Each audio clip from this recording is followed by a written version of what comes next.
Le penseur Bruno Latour est mort ce week-end à l'âge de 75 ans des suites d'une longue maladie, figure de proue de la pensée écologique et de l'analyse des pratiques scientifiques. Il était l'un des chercheurs français les plus influents au monde.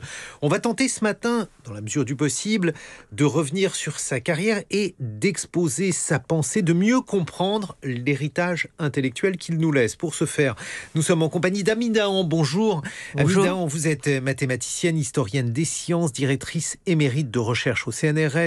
À côté de vous, mon camarade Sylvain Bourmeau, bonjour. Alors, Bonjour. on vous connaît, Sylvain, notamment parce que vous êtes producteur ici à France Culture de l'émission La Suite dans les idées. Vous dirigez également un site d'information AOC. Et je crois que Bruno Latour a beaucoup compté pour ce site.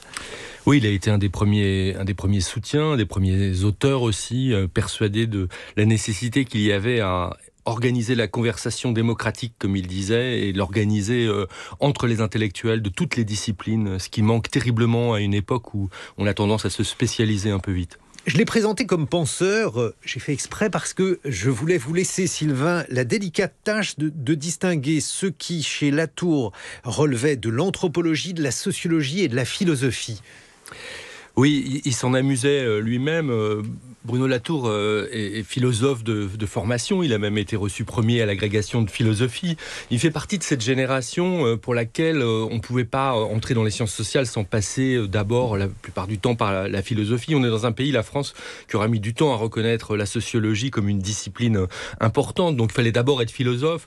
C'est ce qui est arrivé aussi à Pierre Bourdieu, par exemple. Mais comme Bourdieu, d'ailleurs, il a gardé un rapport étroit à la philosophie jusqu'à la fin de sa vie. On peut considérer que jusqu'à la fin de sa vie, son grand livre sur les modes d'existence, il a aussi été un immense philosophe. Mais je dirais, pour répondre à votre question, philosophe ou sociologue, je dirais anthropologue. Parce qu'au fond, c'est par l'anthropologie qu'il a opéré une forme de conversion de la philosophie vers les sciences sociales sur le terrain, mais j'y reviendrai peut-être en Afrique dans les années 1970. Amy Dahan. Oui, moi je suis un peu de la même génération que Bruno Latour et ma formation est totalement distincte puisque je viens des sciences et j'ai rencontré Bruno Latour un petit peu après, dans les années, je dirais 90 et puis les 30 dernières années, c'est-à-dire comme à la fois un des grands penseurs de ce qu'on a pu appeler les science studies, c'est-à-dire comment penser les sciences et leur rapport aux politiques. Et là-dessus, il a une œuvre absolument majeure, et en particulier en France, il est un de ceux qui a impulsé une façon de penser les sciences totalement distincte de l'histoire des sciences traditionnelles, très uniquement, je dirais, exclusivement internaliste, conceptuelle, qui était la marque de fabrique, qui a ses heures de prestige. C'est-à-dire, juste pour le dire, Amy Dahan, une histoire des sciences qui serait purement technicienne ou purement scientifique, lui voulait sortir de cela, désencercler la science. Absolument. Désencercler la science, son point majeur, je crois, on aura l'occasion d'en parler, c'est le lien entre mettre les sciences en démocratie, à la relation intime, fondamentale entre les sciences et le politique, et c'est ça qui aussi va l'amener évidemment à la relation qu'il va penser très profondément entre la nature et le politique. Et oui, parce c'est ça qui fait qu'il va prendre, je dirais, le tournant. Il est un des fondateurs. Il ne prend pas le tournant. Il est partie prenante de ce tournant sur la pensée écologique par cela aussi. Et c'est aujourd'hui ce qui l'a probablement rendu le plus célèbre. Sylvain Bourmeau, je crois qu'il vous avait fait au moins 2 confidences. Oui, non, beaucoup, et je repensais à des choses, effectivement, dans le cadre d'un entretien. J'ai fait un film pour la télévision, pour France Télévisions, il y a 4 ou 5 ans maintenant, avec Bruno Latour, ou un film de parcours, dans lequel il racontait cette histoire qui me semble assez fondatrice, en fait. Il disait qu'à l'âge de 13 ans, alors qu'il écrivait déjà depuis 1 an ou 2, il écrivait des romans, il a lu un compte-rendu dans la revue L'Histoire, je crois, un compte-rendu du livre de Philippe Ariès sur l'enfant sous l'Ancien Régime. Et il a compris en lisant ce texte que l'adolescence, il avait 13 ans, que l'adolescence était une construction sociale. Et ça a été une révolution pour lui. On voit bien la mise en abîme de cette lecture. C'est-à-dire que, en fait, avec cette lecture d'un compte-rendu dans une revue à laquelle son père était abonné, il opère une forme il y a une révélation qui se passe sur l'idée qu'au fond, les choses ne sont pas immanentes comme ça, qu'elles sont construites, fabriquées socialement. Et c'est ça qui va, au fond, l'intéresser toute sa vie. Ça, c'est une chose très, très importante. L'autre chose, c'est qu'il est formé en philosophie, il fait une thèse sur la religion, et puis, dans le cadre de la coopération, il part en Côte d'Ivoire. Il part travailler en Côte d'Ivoire, à la fois comme prof dans un lycée professionnel de philo, mais aussi il se met à faire de la recherche. Et il fait des recherches que n'imaginent pas certains qui caricaturent aujourd'hui Latour, à la fois politiquement, scientifiquement. Il travaille en particulier sur cette situation néocoloniale qui prévaut là-bas. Il est très frappé par le racisme auquel il est confronté. La position de surplomb à l'égard de la société ivoirienne l'horripile. Et au fond, il aspire à une forme de symétrie dans la relation avec ceux qu'il observe, avec ceux qu'il étudie comme anthropologue. Et il se dit, au fond, ce que je fais là, à Abidjan, il faut que j'aille le faire aux antipodes de cette situation. Il va le faire dans un laboratoire en Californie de neuroendocrinologie, et c'est là qu'il va véritablement inventer son rapport aux sciences dont parlait à l'instant Amy Dahan. Alors justement, Amy Dahan, qu'est-ce que ça veut dire observer les scientifiques, les observer en cherchant à faire de l'anthropologie au milieu d'un laboratoire ? Je crois qu'effectivement, sa vie de laboratoire, son premier livre d'anthropologie des sciences. Peut-être vous pouvez boire un peu, oui, Amy Dahan, parce que ce qui est intéressant dans les études qu'il a faites avec Calon également, c'est d'essayer donc d'analyser comment se font les sciences concrètement et pas dans le ciel éthéré des idées. Amy Dahan, expliquez-nous. Eh bien, il s'agit justement de regarder précisément l'ensemble de l'univers matériel et intellectuel dans lequel se meut un scientifique, ces interactions. Enfin, le mot d'interaction est un mot latourien avant tout, quoi. C'est-à-dire qu'il s'intéresse toujours à la façon dont les gens dialoguent, interagissent avec évidemment les dispositifs matériels des laboratoires. Qu'est-ce que toutes ces interactions produisent et la façon de les décrire dans leur précision, dans leurs détails, etc., est toujours productrice d'idées tout à fait nouvelles. Et c'est ça qui, d'une certaine façon, nous a absolument éblouis au moment où il y avait une envie de sortir, de comprendre les sciences autrement que dans les années précédentes. Et alors le deuxième aspect, celui qui vous a beaucoup intéressé, Amy Dahan, c'est Latour penseur de l'écologie. Pourquoi a-t-il tant compté en matière donc de pensée écologique ? Quel est son rôle et son apport ?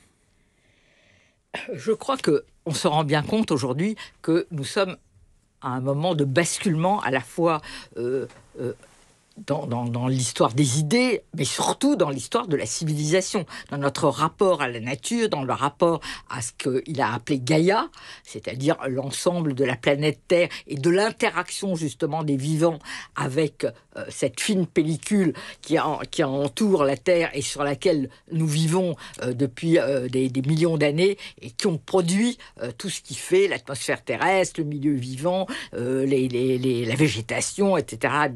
Et cet ensemble-là, finalement, que nous appelons aujourd'hui cette mutation, parce que voilà, il parle de mutation écologique, de mutation civilisationnelle.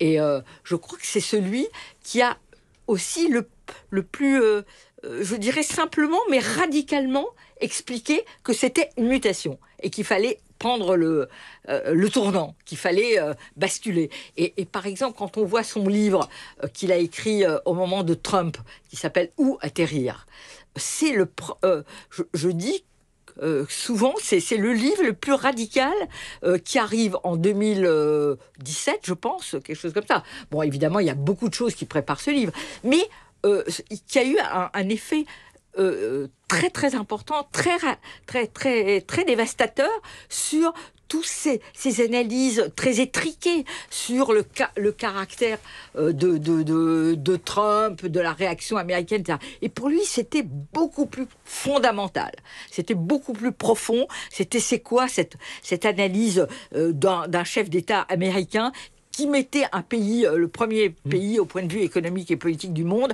à l'écart de cette mutation, justement, dont on vient de parler avant, qui voulait la nier, qui voulait dire America First, le reste, je m'en fiche.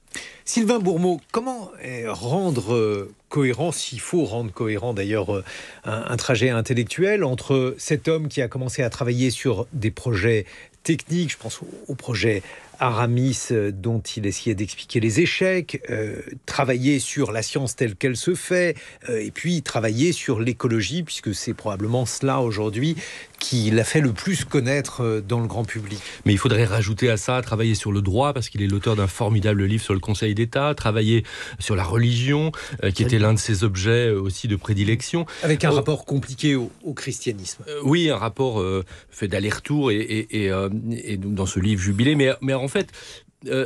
il a travaillé sur tout, c'est-à-dire que comme un grand théoricien des sciences sociales, absolument tout l'intéressait. Son grand livre, c'est probablement Enquête sur les modes d'existence, qui est un livre de 2012, qui au fond propose une matrice qui permet de mener des enquêtes, qui restitue un certain nombre d'enquêtes qu'il a menées, souvent avec d'autres, parce que il faudrait s'arrêter un instant là pour dire à quel point Bruno Latour a été un animateur de groupes, de collectifs, de tailles diverses, a été aussi un entrepreneur dans le meilleur sens du terme.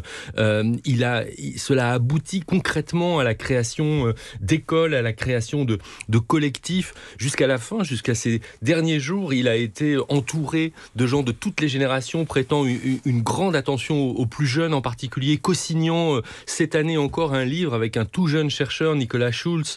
C'est quelqu'un qui faisait preuve d'une grande générosité de ce point de vue-là. Donc, au fond, c'est vrai que Bruno Latour a joué ce rôle que disait Ami Dahan de révolutionnaire dans la manière dont il nous a invités à regarder la question du climat, la question de la planète Terre, mais je crois qu'on ne pourrait pas non plus résumer son œuvre à ça dans la mesure où, en fait, elle concerne absolument tous les domaines. Par exemple, sur sa critique de l'économie, elle est radicale et j'aimerais qu'on la prenne autant en compte que ce qu'il propose à propos de l'écologie. Sa critique de l'économie, si on l'entend bien, elle nous conduit à ne plus pouvoir écouter le moindre économiste, en fait, à dire que ça va pas du tout, que c'est une manière très normative de voir les choses qu'il faut complètement déconstruire.